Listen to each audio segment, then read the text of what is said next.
नई सरकार का गठन हो चुका है और जम्मू कश्मीर में अब उमर अब्दुल्ला की सरकार है और ऐसे में नेशनल कॉन्फ्रेंस पर जम्मू की जनता ने और कश्मीर की जनता ने भी भरोसा किया और तभी उमर अब्दुल्ला बतौर मुख्यमंत्री के रूप में काबिज हैं। लेकिन आज भी अगर हम जम्मू की बात करें तो जम्मू के युवाओं की कुछ ऐसे मसले हैं जिन्हें लेकर आज जम्मू के युवा नेशनल कॉन्फ्रेंस कार्यालय में मौजूद हैं, क्योंकि अब से कुछ ही समय पहले deputy chief minister Surendra Kumar Chaudhary भी यहाँ पहुँचे हैं और अपनी मांगों को लेकर ये भी अपनी आवाज़ उठाना चाहते हैं, उन तक इस बात को पहुंचाना चाहते हैं कि आखिरकार कब से इन्हें जो है अनसुना किया गया है। मेरे साथ आप इस समय स्टूडेंट्स देख रहे हैं, ये युवा भी हैं और आने वाले जम्मू का भविष्य भी हैं, जम्मू कश्मीर का मैं कहूँगा। लेकिन इनका जो मसला है वो ये है कि वेटिंग लिस्ट जो है वो काफ़ी ज़्यादा रही और अब ये चाहते हैं कि जिन पदों पर रेजिग्नेशन हो चुके हैं JKSSB द्वारा, जिनकी रिक्रूटमेंट हुई थी और ऐसे कई छात्र हैं, ये चाहते हैं कि उन पदों पर ये काबिज हो सकें। क्या पूरा माजरा है उसे लेकर बातचीत करेंगे। शुरुआत इन्हीं से करते हैं। आपका नाम? जी, मेरा नाम असरार है। अच्छा, आप क्या कहेंगे, क्या मुद्दा है जिसे लेकर आज आप यहाँ पर आए हैं? सर, हमारा सिंपल सा मुद्दा है कि जो हमारी वेटिंग लिस्ट है उसमें रेजिग्नेशंस को कंसीडर किया जाए। मतलब है कि जो कैंडिडेट्स मल्टीपल पोस्ट के लिए सिलेक्ट होते हैं वो अगर एक जॉब छोड़ के दूसरी डिपार्टमेंट में जाके पोस्ट को ज्वाइन करते हैं तो उनके रेजिग्नेशन की वजह से जो वहाँ पे वैकेंसी क्रिएट होती है उसमें उसी लिस्ट के जो वेटिंग लिस्ट कैंडिडेट्स होते हैं जो मेरिट में हल्के से मार्जिन से उनसे पीछे होते हैं उनको एडजस्ट किया जाए। जी, इससे पहले भी हमने देखा था, अपने चैनल के माध्यम से कवर किया था कि महाराजा हरि सिंह पार्क के बाहर भी कई सारे ऐसे छात्र थे जिन्होंने प्रदर्शन किया था वेटिंग लिस्ट को लेकर। क्या अब उस बात को भी तकरीबन साल भर से ऊपर हो गया है, इस बीच आपने कोई बातचीत करने की कोशिश की किसी भी अधिकारी से? सर, हम अधिकारियों से भी मिले हैं, जो हमारे पॉलिटिकल लीडर्स भी हैं उनसे भी मिले हैं। हम जितने भी पॉलिटिकल लीडर से इलेक्शन से पहले मिले थे उन्होंने हमें आश्वासन दिया था कि हम आपका काम करेंगे, लेकिन उन्होंने हमें ये यकीन भी दिलाया था कि आपका जो ये मुद्दा है ये बहुत जेन्युइन मुद्दा है और ऐसा होना चाहिए।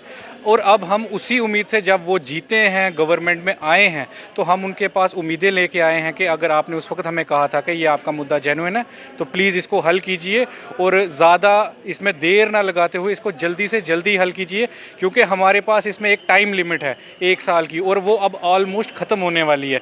अगर वो टाइम पीरियड ख़त्म हो गया उसके बाद अगर ये अमेंड करेंगे तो उसका हमें कोई बेनिफिट नहीं है। बिल्कुल, उम्मीद तो रहती है, क्योंकि जिन नेताओं को चुना गया है वो इसीलिए कि वो जम्मू कश्मीर के मसलों को उठाएं विधानसभा सत्र में, और कई सारे ऐसे युवा हैं जो बेरोज़गारी के स्तर पर हैं, उन्हें भी रोज़गार मुहैया हो। आपसे बात करेंगे, आप थोड़ी और क्लैरिटी हमारे दर्शकों को दीजिए, क्योंकि जैसे इन्होंने बताया कि जो रिज़ाइन कर चुके हैं उनके पद खाली हैं और ऐसे में आप लोग उन पोस्ट पे काबिज होना चाहते हैं, लेकिन क्या एग्ज़ाम आप चाहते हैं क्या दोबारा होगा या क्या कुछ प्रोसेस इस बीच में रहता है, वो थोड़ा जनता तक बताइए। इसमें ऐसा, जैसे आपको हम पहले भी बता चुके हैं कि जब एक बच्चा मल्टीपल पोस्ट के लिए सिलेक्ट होता है जी, वो जो भी मतलब अपॉर्चुनिटी उसके पास पहले आती है टू सिक्योर हिज जॉब, वो सबसे पहले उसको ऑप्ट कर लेता है। तो जैसे उसको एक फेवरेबल, एक अच्छी अपनी पसंदीदा जो जॉब मिलती है वो उसको ज्वाइन करता है। और ये हमारी यूटी के अंदर ऐसा बिटवीन अमाउंट लगा लो बहुत शॉर्ट स्पैन में 2 मंथ्स के अंदर ही ये सब हुआ है। तो इस चक्कर में क्या हुआ है कि बहुत सारे जो एग्ज़ाम्स के रिजल्ट से कोई 4-5 पोस्टें हैं जिनके एग्ज़ाम्स के result within a span of 2 months आए और जिनकी joining within a span of 2 months ही हुई है। तो इस चक्कर में क्या हुआ कि मास रेजिग्नेशन बहुत ज़्यादा हो गया है और इस मास रेजिग्नेशन की वजह से जो पोस्ट वैकेंट्स पड़ी हैं उसकी जगह हम चाहते हैं कि जो वेटिंग लिस्ट में बच्चा है आप उनको कंसिडर करें। इससे क्या होगा कि अराउंड ज़्यादा से ज़्यादा बच्चा जो है वो एम्प्लॉयड होगा। तो हमारी यूटी में सबसे बड़ी जो प्रॉब्लम है वो अनएम्प्लॉयमेंट ही है, और अगर आप एम्प्लॉयमेंट देना ही चाहते हो तो आप ऐसे फैसले लेके करो जिससे ज़्यादा से ज़्यादा यूथ का भला हो, चाहे वो आज हो चाहे वो आने वाली फ्यूचर में हो। तो हमारी यही रिक्वेस्ट है कैंसी गवर्नमेंट से, आज हम उनके पास उम्मीद लेके आए हैं वो हमारी इसमें सहायता करें, मदद करें और जो ये रूल बनाया गया है यूटी बनने के बाद इसको अमेंड करके रेजिग्नेशन को कंसीडर करके हमें जॉब दी जाए। कितने सारे छात्र हैं, स्टूडेंट्स हैं जो इस चीज़ का वेट कर रहे हैं कि अगर ऐसा रहता है तो उनकी जॉब सिक्योर हो जाएगी? अमूमन कितनी संख्या होगी? हम कोई आइडिया तो नहीं बता सकते, लेकिन 100 ऑफ स्टूडेंट्स तो होंगे, हंड्रेड्स ऑफ स्टूडेंट्स होंगे जो इससे इम्पैक्ट होंगे। ठीक है, तो आप इससे पहले उपराज्यपाल से मिले, कोई ऐसा आपकी उन्होंने कमिटमेंट इस बात को लेकर किया आपसे? उनसे लेके कोई मुलाकात हुई नहीं, हमने कोशिश करी उनसे मिलने की बट हमें अपॉइंटमेंट मिली नहीं उनकी। अब आपको क्या उम्मीद है? नेशनल कॉन्फ्रेंस ऑफिस में आप आए हैं, अभी अंदर स्पीच जो है वो सुरेंद्र कुमार चौधरी जी की डिप्टी सीएम की है, उसके बाद आप मुलाकात करेंगे, क्या उम्मीद है आपको? हम आए तो इसीलिए हैं, बट चलो देखो अभी क्या होता है। बाकी उम्मीद यही है, एनसी का सबसे बड़ा मुद्दा था उनका, वो यूथ को लेके ही था। तो यही अब सोच के हम उनके पास आए ताकि जो हमारा मसला है वो उसको सॉल्व करें। ठीक है।